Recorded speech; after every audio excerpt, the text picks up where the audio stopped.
法改會咧成立喺1980年，我哋專係研究咧由律政司司長或者終審法院首席法官轉交嘅有關香港嘅課題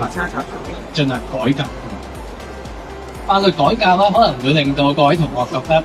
好離地，關我咩事咧？但係其實咧好多香港法律制度裏邊，我哋覺得理所當然嘅因素咧，其實都係源自於法改會嘅報告書裏面嘅。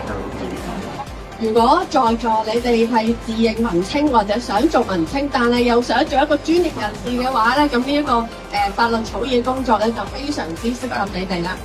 同埋可能我攞咗走數呢一個條例嚟做一個例子啦，就即係都想話俾大家聽，其實佢係對社會啦或者同大家嘅生活咧係息息相關嘅，而且咧都可以透過呢個工作咧接觸到社會唔同大場嘅人同市民啦。律政司嘅工作範疇大好多、闊好多，亦都好多元化。即係例如咗啲法律科技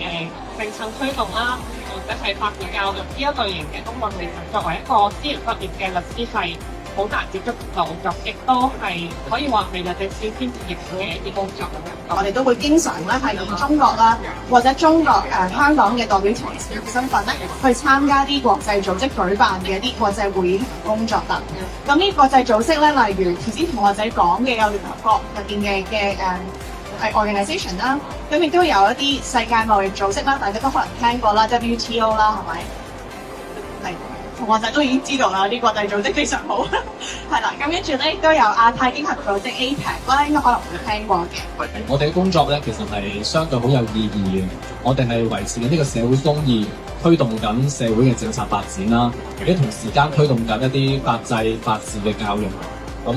希望同學仔如果有興趣成為律師嘅話咧，會考慮加入我哋嘅律政司，成為我哋嘅一員。我其中一個比較印象深刻嘅 project 咧，就係調解為先成為書。咁呢一個咧，其實咧呢個調解為先嘅理念咧，其實律政司一早已經09年開始就推行㗎。咁咧其實調解為先成為書咧，其實係一個冇法律效力嘅，但係咧係希望大家可以遇到爭議嘅時候咧，優先考慮用調解去處理解決爭議咁樣樣。喺律政司嘅工作就係同私人執業最大嘅唔同之處咧，就係第一，我哋係需要去行使公權力啦，我哋係需要作出一個即係負責任嘅檢控決定。